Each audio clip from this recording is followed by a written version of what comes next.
Donc, pour l'exercice numéro 3,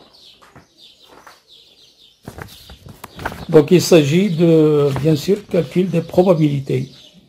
Donc, on a une urne, voilà, donc on va schématiser les hypothèses dans l'urne.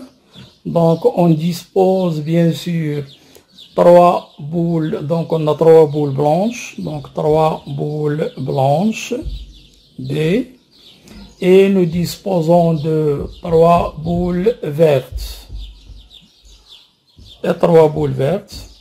Donc on va choisir la couleur verte, et 3 boules vertes,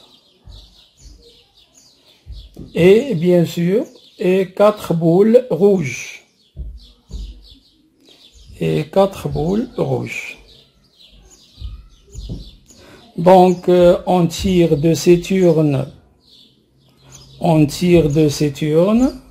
3 boules. Et bien sûr, le tirage, simultanément.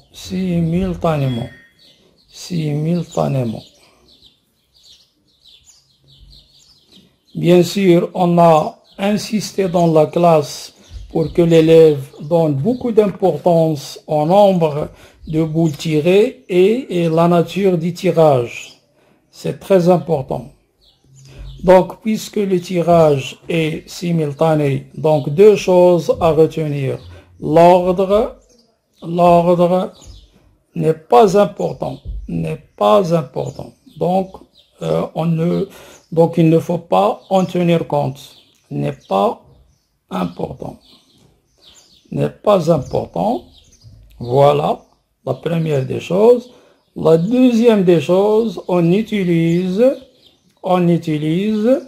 pour le calcul des cardinaux des différents événements, on utilise les combinaisons, autrement dit CNP.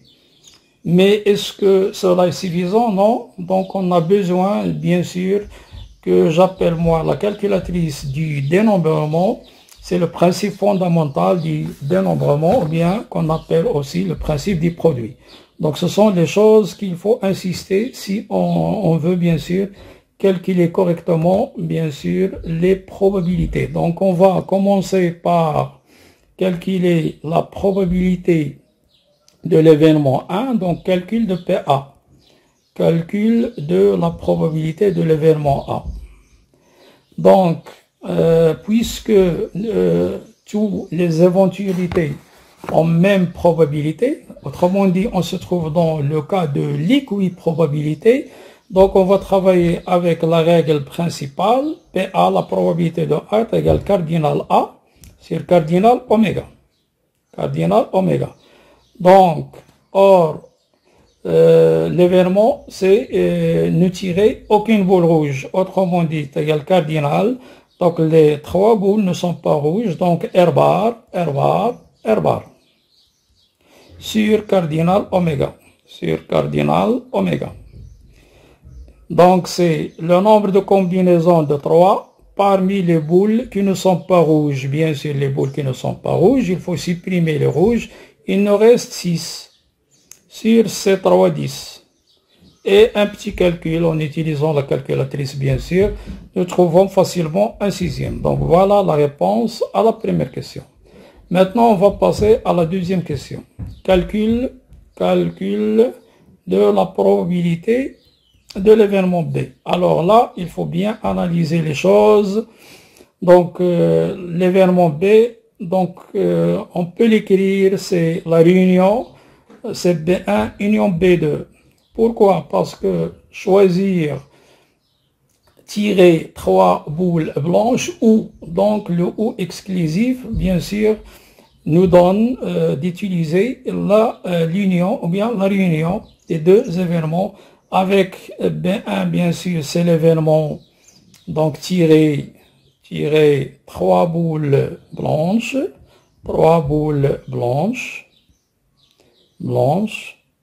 et B2 tirer 3 boules vertes. Donc, si on passe à la probabilité, donc la probabilité de B est égale à la probabilité de B1 union la probabilité de B2. Et on sait que la probabilité de la réunion, donc voilà, donc je vais faire un petit rappel. Donc, rappel, donc d'une manière générale, la probabilité de l'union, de la réunion de deux événements A union B est égale à la probabilité de A plus la probabilité de B moins la probabilité de leur intersection. Mais si on a deux événements qui sont incompatibles, si A inter B est égal à l'ensemble vide, c'est-à-dire on dit qu'ils sont incompatibles, alors dans ce cas, alors la règle, la première propriété devient tout simplement la probabilité de A union B est égale à la probabilité de A plus la probabilité de B. Donc, on a besoin de cette règle, ce cas particulier. Pourquoi B1 et B2 sont incompatibles? On a B1 inter B2 est égal à l'ensemble vide. Pourquoi? Parce que c'est impossible, bien sûr, de tirer trois boules en même temps, sont de même couleur blanche et de même couleur rouge. Donc, c'est impossible. Autrement dit, B1 inter B2 est égal à l'ensemble vide. Donc, la probabilité de leur réunion est égale à la somme. Donc, ils sont incompatibles. Donc, on a appliqué ce cas particulier. Donc, c'est égal tout simplement la probabilité de B1 plus la probabilité de B2.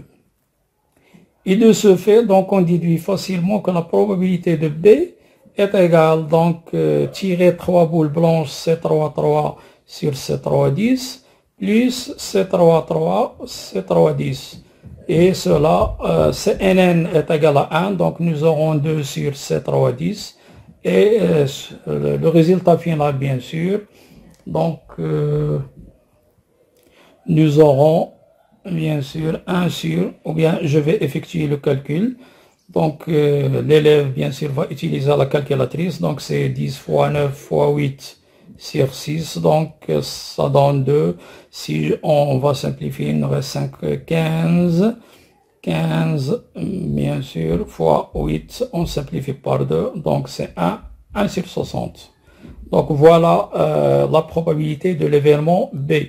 Maintenant, on va passer à probabilité, donc calcul de PC, c'est-à-dire la probabilité de l'événement C. C'est obtenir une seule ou bien exactement une seule boule rouge. Donc la probabilité de C est égale cardinal, donc nous voulons une unique boule rouge.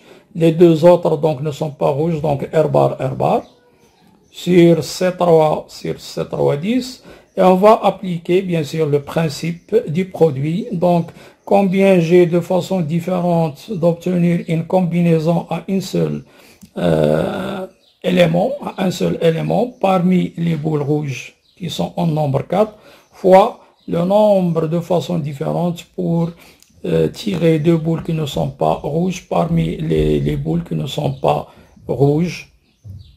Et bien sûr 6. Donc sur ces 3-10 et application numérique aboutit tout simplement à 1,5. Maintenant on va passer à la quatrième, donc calcul de PD.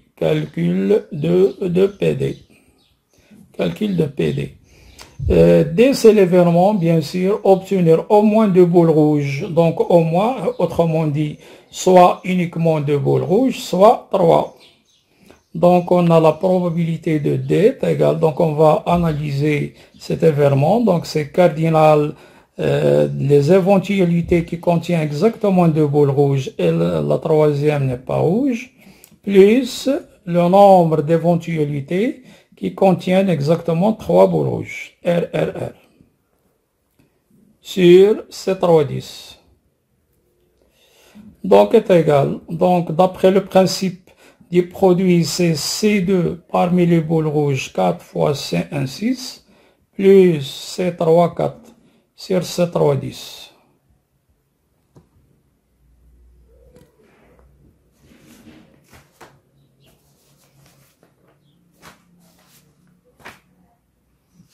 Et ainsi, donc, on va obtenir, bien sûr, après un petit calcul, donc nous aurons un tiers. Donc voilà, on a fini avec le calcul des probabilités.